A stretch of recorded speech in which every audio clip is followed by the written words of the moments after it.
Ladies and gentlemen, fellas, welcome back to the channel. Live streaming right now for what is going to be round 4 showdown content, 100K to first, the only showdown if you are familiar with golf, and I know a lot of people are new, so the only showdown format where the only day of the golf tournament, the finishing positions count. It's a little bit interesting of a format. I like it when they don't count because it obviously puts so many more people in play, like probably John Rahm tomorrow would put more in play, although I think he's still going to end up being in play somewhat. But what's going on, everybody? I'll let people hop in. I wasn't actually going to do this, but I have a little bit of a time before the fights start, before I go out and hang out tonight. So we're going to be talking about round 4, as we always do. I want to be looking at outlier performances from the previous round. Now, as I record this, the round is pretty much closing up. I'll pull it up right now. The final pairings of what was opening and really closing yesterday.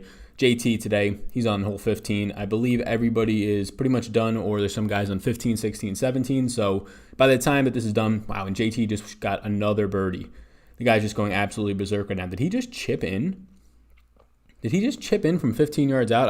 I'm sorry if you're just joining, but if you're watching on the replay, what's up? I'm going to be doing this right now by just looking at the same approach we always do. Look at guys who were historically decent to good putters that had bad putting rounds, but were decent tee to green or on approach. We really want both. We want the and there. We want both of them primarily and ideally. And then I want to kind of just obviously look at finishing positions. The contest is about to end. I'll look closer into finishing positions, projections, and I'll rank some things, and I'll have them on Patreon probably later tonight. This event was supposed to tee back up off tomorrow like at 9, but I think they pushed some things up if I read that correctly, and now it's going to be like 6 a.m. and the leaders are going to tee off around 9 a.m. So because of some weather that's coming in. So with all of that said, we're going to look at it like we normally do. I'll have kind of my finishing takes and thoughts on it and rankings of the final round. It's a 6K prize pool to first place alone on Patreon tomorrow morning. So if you are a patron, you check that out. If not, you can get it down below if you are indeed interested. Seeing some people hopping in, feel free. This is going to be very Q&A based, but I'm going to just go through my early process like I normally do on these showdowns. I wasn't able to get one out yesterday. I added some notes to Patreon this morning because of the weather delays yesterday. Normally I go on around 5:36. Weather delays made the event go into like 8:20 before they called it for darkness. And at that point, it was too late for me to do a live stream. It just didn't make sense. By the time the live stream was over, not a lot of people would have seen it. So we see right now, JT has a 3-stroke lead. I think Hovland just lost a stroke as well. Yeah, he just bogeyed, and JT just continues to go off right now. So this is just insane what JT is doing right now. If JT is going to pull off a 3-stroke lead into Sunday, I mean, this is a guy who's historically a closer. This is a guy who right now has a lot of things clicking. If you just look at today alone, he's leading the field in tee to green, which I guess you would think makes sense, and he's gaining over a stroke with the putter. He's just hot right now. So JT, thankfully in my high stakes lineups for GBPs, I think he's going to close. If you give him a 3-stroke lead tomorrow, I think he's going to close the deal. So obviously with finishing positions, that's something we could talk more about on Patreon, but I'm going to have interest unless these last 2 holes are a problem for JT. I want to look at some guys who are going to stand out. So you just look at Russell Henley right here. He gained the second most strokes. This is going to change because there's still guys on the course, but as of right now, and it won't change dramatically, he gained the second most strokes tee to green today, which is very good. Henley's having a pretty fine tournament, ends up making the cut. He's T19 right now, 6 under. So Russell Henley, you're going to normally know is not a good putter by any means, and that's the issue. But he did lose, and you saw Corey Connors yesterday lose 3 strokes with the putter, or 2 days ago. He comes back, he makes the cut. He only loses a stroke and a half, only a stroke and a half, right? But for him, that's baselining, right? So you see Henley losing about 2.25 strokes to the field so far today. This is somebody whose tee to green game is clicking, somebody that maybe you take a little bit of a risk on. But a guy that I'm really going to be looking at tomorrow is Sungjae. Sungjae's T41 right now. But with a decent round, Sungjae goes from T41 to a top 20. And the top 20s are where we really start piling on those finishing position points of 5 to 7, right? And you start piling them on. Sungjae today, who normally is not a terrible putter, his round is already over. Sungjae's a guy who you're going to get out there in terms of short game in this field. I don't know, top 25% of the field, right? In terms of how good of a putter he is. He's nothing elite on tour compared to the main guys up top, but he ended up losing today almost 3 strokes with the putter. That's very uncharacteristic. 2.8 so far. This, again, is going to change a little bit. So Sungjae stands out. He gained 3.2 strokes tee to green, is what really kept his game in play today. On the approach was mainly where he was getting that. So Sungjae is somebody that's going to stand out for me tomorrow. Again, if you're watching this in the replay, I'm going to factor in finishing position after the event's over, once I have all the data, and really tomorrow, and late tonight, aka, late tonight because tomorrow morning the event starts early. So I'll put something up on Patreon for that. But Sungjae is somebody who's going to stand out. Obviously, Thomas, JT for Justin Thomas, right? Hovland is again right up there. He's three strokes back right now. That last hole, they were just going in only 1 stroke back. But again, like Victor Hovland, he's gained almost a stroke putting today. Like, he's gained almost a stroke putting every single event, it seems like. So far, what is his tee to green? Because it seems like every single round Hovland right now, yeah, he's gained 11.4 strokes tee to green. JT's the only one higher than him in the contest as of right now. So a lot of this stuff makes sense. This is what you expect to see out of him. So yeah, I think that Hovland's going to need a hot putter if he's going to come in tomorrow 2 to 3 strokes back. It could even get wider right now based on how JT's playing. I just continue to track him. And so he ended up getting a 3 on the par 3. He's got 2 par 4s left. So Hovland's somebody that is interesting because he's going to be expensive tomorrow. He is already. The pricing is out. Relatively expensive, $9,500. But it's just you have to bank on a hot putter. And if he presses at all, his putter could really blow up. So I'm probably going to stay away from him a decent amount. But going down a little bit more to what happened today. So Sanjay stands out as somebody who is going to be benefiting, right? And when you're looking at guys like Sanjay, if you get Sanjay to shoot 6 under tomorrow, based on his price point, right? Based on where he is right now, Sanjay, a price point of 8,600, pretty fair price point. And if he shoots 6 under tomorrow, he jumps up the leaderboards from where he's a T41 right now, T42, I guess it is, updated at 3 under. If he's shooting 6 under and finishing even 5 under, right? He starts finishing somewhere around the 7 or 8 range. He's going to finish with a top 20 or right around there. So you're going to get good finishing position points and then obviously all those birdie opportunities, which we know Sanjay can pile on. So he's going to stand out, Sanjay, right off the top. Scrolling down a little bit more. So Ricky was a target for us, and I was going to mention on the live stream yesterday. I put it on the Patreon notes. Ricky was a major target. He lost a decent amount of strokes putting yesterday, but was very good tee to green. What does he do today? You expect a very good putter historically like Ricky to go out and be decent to good with the putter, and that's what he did. He gained 2.33 strokes so far on the field with the putter. Somebody that I want to look at for tomorrow as well, and this is going to be maybe a cheaper option, Graham McDowell. Graham McDowell is arguably a top 20 putter in this event. And he ended up losing over a stroke and a half with the putter, although the tee to green today was very good. So McDowell is somebody to target tomorrow. He's right now at T28. He's 5 under. So this is actually a spot where you can see McDowell with a decent round tomorrow. If he goes out there and does anything decent, went 2 under today. Even if he goes out there tomorrow and he went 4 under, and then on Friday, on cut day, he ended up shooting a 1 over, but he still made the cut at 3 under. And then he had a good round today, and he shot 2 under. If he goes out, shoots 2 to 4 under tomorrow, with the finishing position points of being at like 7 to 9 under, something like that. And if the putter gets hot at all, could get even better than that. McDowell let's see what the price point is on McDowell as I look at this. McDowell for 7,300 definitely stands out. So that's another person who's going to stand out. Not a lot of people are going to go there. Maybe because he's a little bit cheaper, they do. But just based on the fact that he's only 5 under, right? He's right now barely in the top 20. People are going to start to look to the guys up top. So if you want to start to look to the guys up top right now, and this is all going to change, but like some of the cheaper guys who are playing well, like Kevin Streelman's 8,500, he's not really that cheap. Sam Burns has been playing great for like 2 to 3 straight weeks now, 2 to 3 straight events. People are going to go to him because he's 11 under, right? But the putter has been extremely hot for Sam Burns, and that's normally his game. But if it keeps up like that, or if you expect it to keep up like that, one of these times it's not going to. And like we've seen for the past couple of weeks, when last week Matt Wolf's putter is just dynamite. He's leading the field in putting over the weekend and Friday, and then he doesn't have a terrible round on Sunday. He just doesn't gain 2 to 3 strokes. He goes pretty much net neutral with the putter, and guys pass him. He's a little bit faulty elsewhere. So Sam Burns is the type of guy that I want to fade tomorrow. $7,700, and everybody's going to play him just for the finishing position points. If he fades just a little bit, and he ends up just shooting 1 under over tomorrow, he's 10 under. Now he's going from your nice T5 spot where he is to like being at like T18, and all these guys that I'm talking about, Sanjay, McDowell, they're going to easily pass him with a decent round, which they're in line to do right now. Norlander is somebody that I continue to play. I don't know if I'll go right back to him tomorrow. Gary today gained 3 strokes with the putter. He went off 6 under. He shot. He's at 9 under right now. Currently tied for a top 10 after barely making the cut, having to go birdie eagle just to kind of cool the sweat down a little bit just for him to make the cut. I see that there's 20 people watching. You feel free to hop in any questions, but I'll be good to keep going. Another guy, Troy Merritt. So Troy Merritt came into today.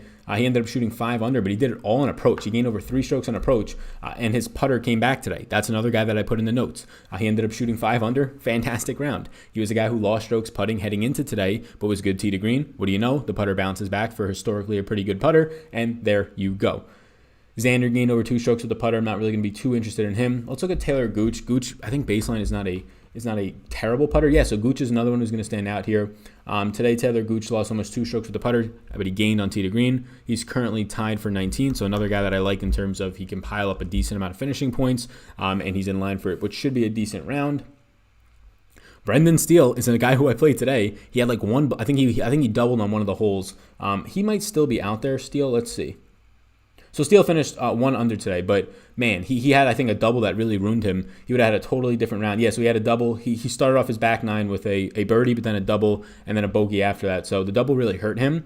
He would have been a much better play today. The putter came back a little bit compared to yesterday, but Steele's another guy who, again, decent putter I'm going to go back to. He didn't have a terrible round today, going 1 under and picking up a decent amount of birdie opportunities, or a decent amount of birdies in general. 2 on the back 9 and then 3 on the front 9. So yeah, I mean, a guy who only goes 1 under, but he picks you up 5 birdies, the double is going to hurt you in your showdown scoring, but not bad. I think that's actually pretty good. So yeah, I think we have a decent list so far, and this is just so far, right? So these are in non-ranking order. Again, if you're watching, sign up for Patreon if you want more content. There's MMA stuff too right there if you're watching this live or before that event starts, and all those events start. Projections, rankings, extra podcasts during the week on really strategy, ownership, those types of things for golf.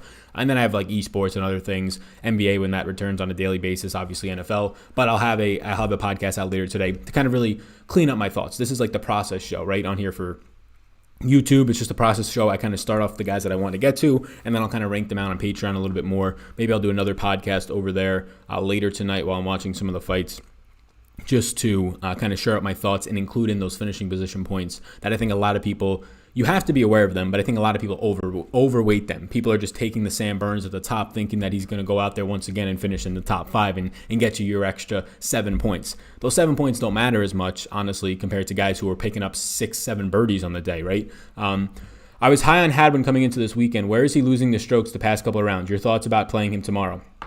I can let you know where he lost strokes today and then after. So today he lost strokes everywhere. He lost 3.3 strokes tee to green. That's not good, so I don't want to play him tomorrow. He lost 1.3 with the putter, so like the putter should bounce back, but the tee to green play has just gone off the rails. I'll let you know, because obviously his first round was good, so I'll let you know combined yesterday and today. So today it was awful everywhere. Tee to green, he lost over 3 strokes. He was a bottom 3 player in the entire field. Adam Hadwin, let's pop him up. So Hadwin has lost, wow. So he even lost strokes on Friday, tee to green. So since his early start on Thursday, he's lost a stroke with the putter so this might change barely with a couple guys still on the course right now, but he lost 4.5 strokes, which is not good. In a showdown, do you have to have the winner to win? Sometimes, I would say normally, you're getting 13 points for the winner. So like, if you have the guys who are in 2nd, 3rd, and 4th, and they're picking up a lot of birdies, and you have some guys on the cheap end that made a move, like Sanjay, he's T42 right now, and he goes like 6 under, and he's now like T, let's just say 14. You don't always have to have the winner. It's going to help.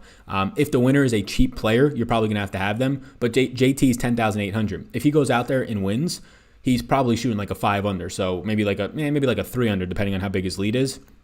So you probably have to have JT. You're getting 13 points, but like 13 points, the winner compared to second place is not that big of a difference. It's just 3 points, right? That's all you're changing on the showdown. I'm pretty sure it's 13 then 10. So you don't have to have the winner. If the winner is a cheap player, you normally have to have them just because they allow you then to get in like any of the studs that did well that day that normally have higher ownership. So I think a lot of people overrate the finishing position points. I don't like that they're even there, but I think at least this week it's naturally better because you have good players up top at the close. Tomorrow it's probably going to be between like JT. We'll see if Hovland and Morikawa can make it a little bit competitive. I want to see where they are right now. So yeah, Hovland's 2 strokes back right now. He's still in the course. Morikawa kind of broke down a little bit. He's 3 strokes back. JT, let's see what he's doing on 17, his first shot in the green or in the fairway. So Merritt hurt me last Sunday in my showdown. You think he's got a 4 to 6 under in him tomorrow? So the thing with Merritt is, no, I wouldn't go back to him. The day to play Merritt was today in Showdown, and I ended up playing Merritt today, and it worked out pretty well. The day to play Merritt was today in Showdown because he lost strokes putting on Friday and was gaining tee to green, today he gained with the putter, I believe. Yeah, he gained over 2 strokes with the putter. So he can do that again, but it's unlikely that he stays extremely hot with the putter back-to-back days, in my opinion.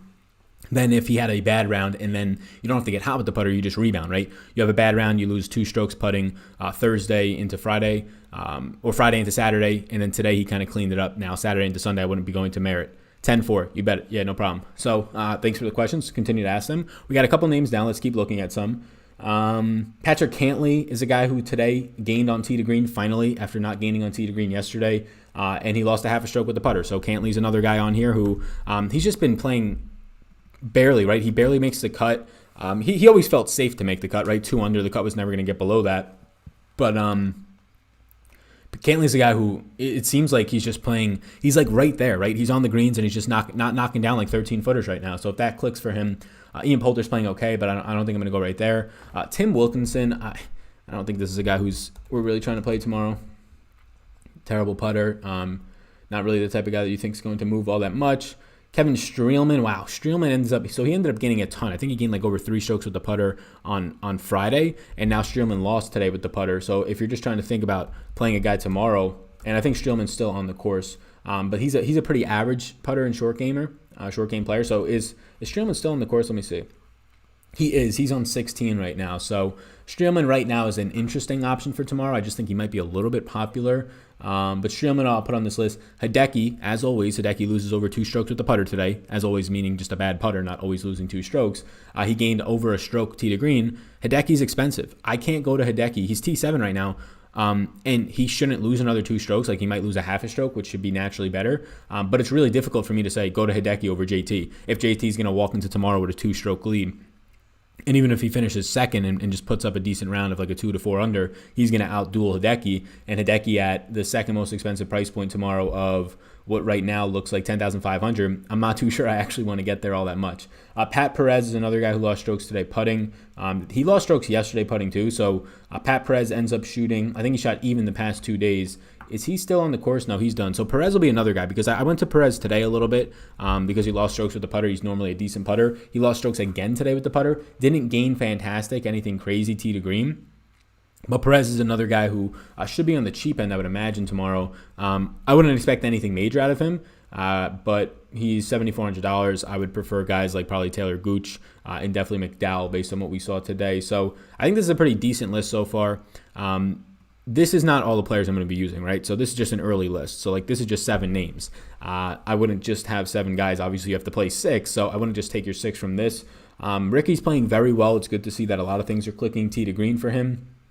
And with the putter today, yeah, I think this is a pretty decent list to start on. Sam Burns actually lost with the putter today. So even though I said like Sam Burns is going to be a very popular play because he's somewhat cheap, right? He's $7,700. He's 11 under. People are going to want to get to Sam Burns because they see a somewhat cheap guy. They see him at the top of the leaderboard.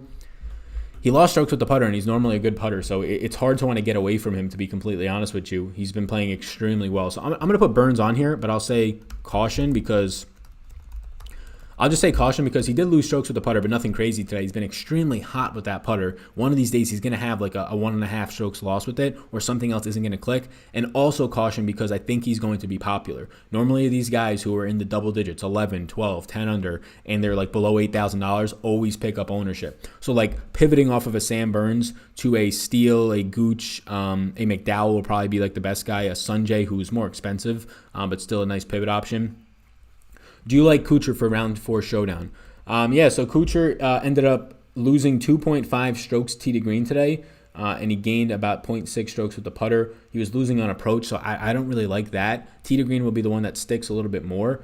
Let's see what he did on Friday. I believe Kuchar was somebody that I was targeting on Friday, so Kuchar ended up, yeah, so probably not going to go to Kuchar. He pretty much didn't gain anything on Friday tee to green, and he lost over 2 yesterday. So the tee to green play is pretty scary. The only reason he had a decent round on Friday and went 3 under is because he gained 3 strokes with the putter. The putter kind of crapped out a little bit today, and he shot 1 over. So I'm probably not going to get to Kuchar. Looking for a cheap play tomorrow. Orsinski played poorly today. Your thoughts for tomorrow? Yeah, I actually had a decent amount of him. I want to see what he ended up actually finishing at because I have him right now. He shot 2 over, but I think he had 1 blow-up hole. He went bogey to close it out. Like, I guess he had 3 birdies. The issue was when you have 4 bogeys, obviously it's not going to do great, but he did pick up points is the thing at the cheap price point. Let's see where he lost today. So round 2 was the reason why we liked him because he lost his stroke putting. He's a good putter, and he gained 6 strokes tee to green in round 2. Let's see what he did in round 3. Our boy Richie ended up losing 3 strokes with the putter and gaining 0.15. So yes, I will be going back to him today. It's nothing major. Like he didn't look fantastic tee to green today, but this guy's not going to lose 3 strokes with the putter again, right? So you just bank on the tee to green play being decent because normally he's going to be a good putter, right? He came into this event ranked top 40 in putting, top 50 in short game. So losing 3 strokes is a wild outlier. Now let me sort this by putting. Nick Taylor lost 4.16 strokes today, shot a 5 over with the putter. Nick Taylor's usually a pretty decent putter. He didn't do good tee to green, but Nick Taylor's another guy on here that I would put. I think we have enough cheap options that are pretty decent putters that are in line for a bounce back to not have to go to Sam Burns. The only reason you're going to Sam Burns at this point is you might get good finishing position points. So I'm actually going to take Sam Burns off of here for now.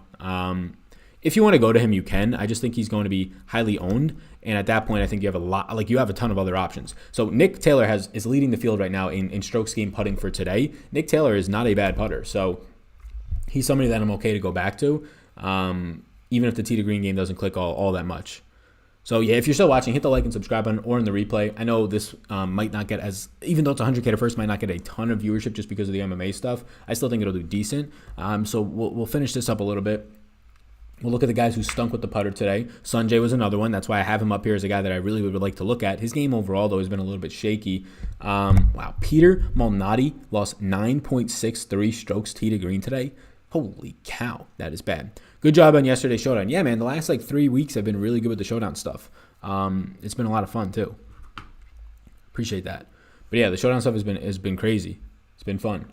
Let me know if you bink anything. So Sanjay looks like the prime option for tomorrow. Gained over 3 strokes tee to green, and he was top 5 in tee to green, gained, and bottom 5 in putting. So for a decent putter in Sanjay, that's the guy that I would want to be building lineups around tomorrow. He's T41, Sal. He's not going to get any finishing position points.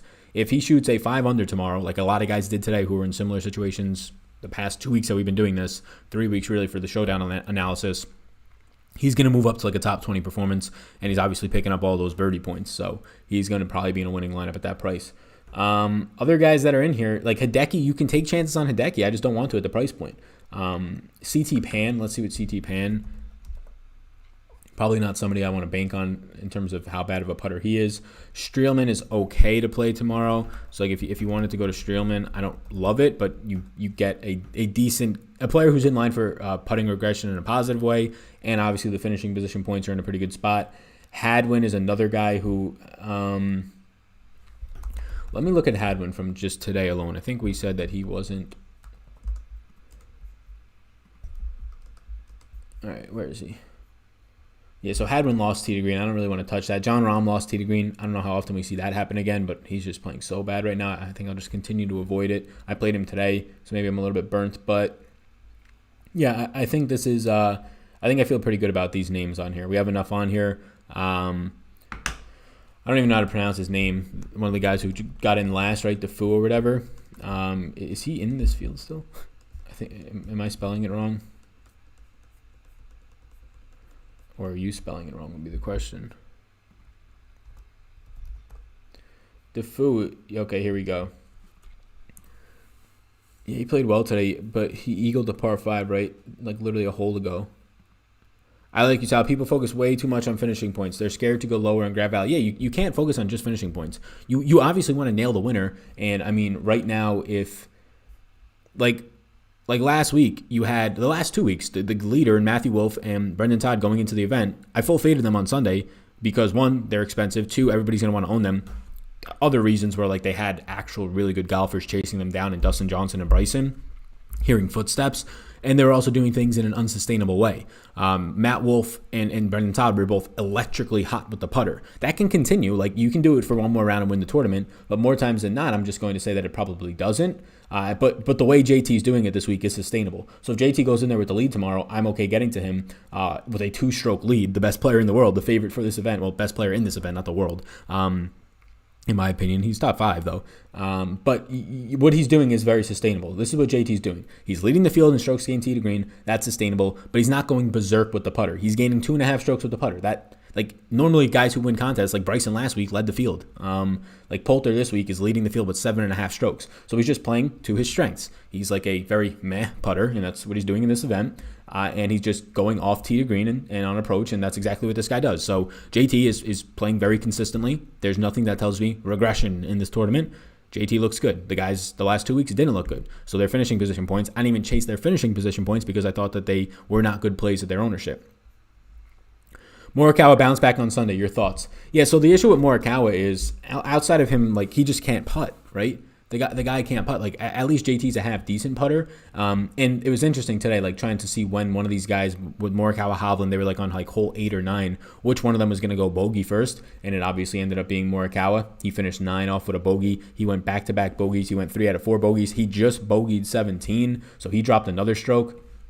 Like, now he's 4 shots off the lead. I don't think he's going to win. His price point coming into tomorrow is going to be 10,200. Like, I'd rather go to Morikawa over Hideki. I'd rather go to Cantlie over Morikawa tomorrow, to be honest with you. And that's a crazy take because Cantlie is right now T41 and 9 strokes behind Morikawa, right? But the thing for me is, like, if Cantlie shoots a 6 under tomorrow and finishes T17 and Morikawa plays half decent and finishes like T5, Cantlie might actually put up more points from birdie or better. It'll be tough, though. What is the finishing position points if you finish like 4th? Like, if Morikawa finishes 4th tomorrow.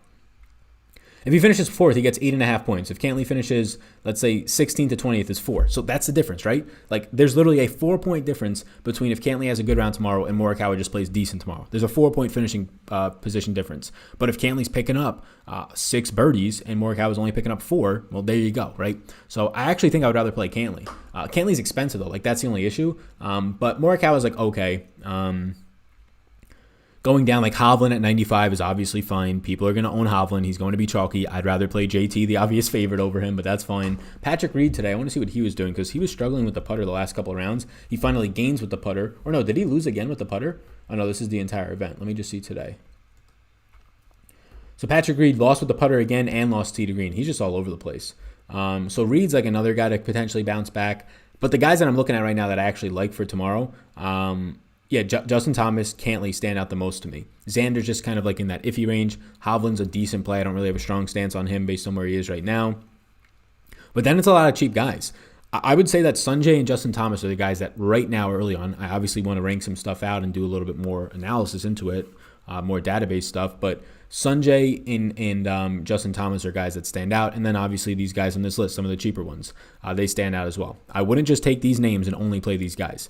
Like, yes, Morikawa and Hovland, they are obviously in play. Poulter's putter has been insanely hot. He's gaining like 8 strokes, so I don't really want to go back to Poulter at his price point. Again, rather go to a guy like Sungjae, even rather go to a guy like Ricky at 9,000.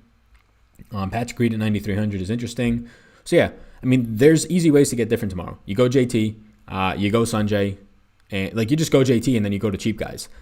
You hope that some of these cheap guys go on a run. There's a lot of guys that are at like T19 that I have ranked here, and if they go on a decent run tomorrow, they're going to finish like T6. And that's all the finishing position points you need. Can Woodland continue to bounce back tomorrow? I'm going to say yes, he can continue to bounce back, but he had his round of the tournament today. He's not going to have a better round than 6 under today, to be honest with you. And the only reason he got to 4 under yesterday is because he birdied and eagled on like the last couple of holes.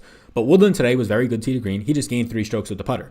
To be honest with you, he's not going to do that again tomorrow. So, like, Woodland might have a good round tomorrow. He might go 3 or 4 under. And at T7, it might be good enough for a top 5. So, yeah, there's nothing against Woodland. I would just very heavily bet against him going 6 under again and gaining 3 strokes with the putter. Does Fowler stay hot? Fowler is very similar in this event right now to what Justin Thomas has been doing. He's gaining strokes in a consistent way with the putter in like a sustainable way. He gained 2.3 today, but he was pretty bad yesterday with it. And he's gaining strokes tee to green. 3 strokes tee to green. This is like the 3rd event in a row that Ricky's playing very well. His game is clicking. So yeah, I actually think that Ricky's in play tomorrow. He did gain a lot of strokes with the putter today, 2.3. Where did that rank today? So Ricky was 6th today in strokes gained putting. Again, it's not official yet. There's still some guys on the course. But Ricky was very good with the putter. So like him to have that type of a round again is not out of this world because we know how good historically Ricky is. But if Ricky just gains like 1 stroke with the putter tomorrow, you're asking a lot for him to continue to be as good as he was tee to green and on approach today, gaining almost 2 strokes. So Ricky is in the range of like a patch. I would probably play Ricky over Patrick Reed tomorrow. I would play Ricky over pretty much like everybody around him. Jon Rahm's an interesting case study because we know how good Jon Rahm is. Like he can go out there tomorrow and just fire the best round of the day, right? We know how good this guy is. Arguably the best player, top 5 player in the world right now. He shot a 2 over today. He's had a bad tournament. He went even, then 2 under just to barely make the cut, and then a 2 over. He had a couple of catastrophic holes. I can't remember if he went in the water. I think he might have just shot out of bounds today. But It's not looked good. He's lost 1.3 strokes tee to green. He's lost 1.2 strokes with the putter. But you're going to normally see Jon Rahm not do either of those things, right? He's going to come in like a top 10 putter in this field. He's going to come in tee to green, top 10. So Rahm's another interesting case study. The issue is you're going to struggle to get any type of finishing position points for him because he's in pretty much dead last. Like he's third to last right now. So even if Rahm fires a really good round today, or tomorrow, I guess you should say, like if Rahm goes 6 under tomorrow and has like round of the day, right? He's only at 5. He's only probably finishing like T35.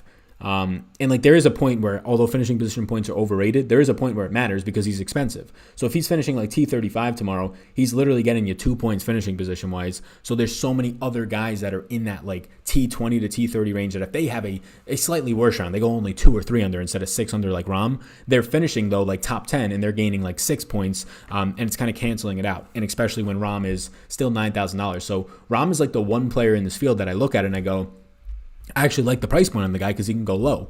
But this is like the one guy that finishing position points actually matter a ton for, or at least more than the others, because even if he has a really good round, he's getting like at best 2 finishing position points for you. And there's a really good chance that he shoots 4 under and gets you 0 finishing position points. And so many other guys around him are just going to naturally shoot like 1 or 2 under, pick up those birdie points, and then just be stuck at their T20 for 5 points. So I'm probably not going to get to a lot of Rahm.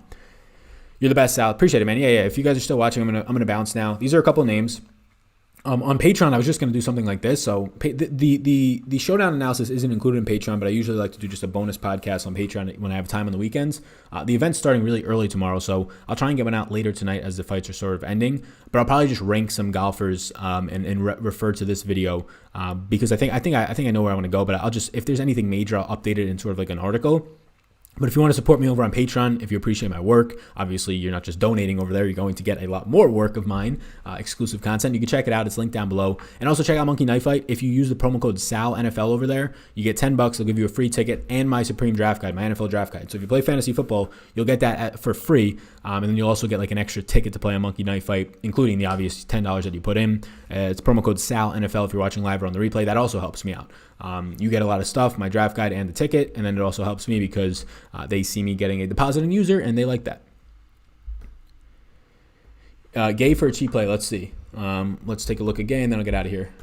So Brian Gay today, gained with the putter, gained tee to green, went 4 under today. He did it in not an unsustainable way. Let me just look up Gay's baselines. He's like, if anything, putting would be the one spot that you would look at and say that's where he will do good. I'm not going to go to Brian Gay.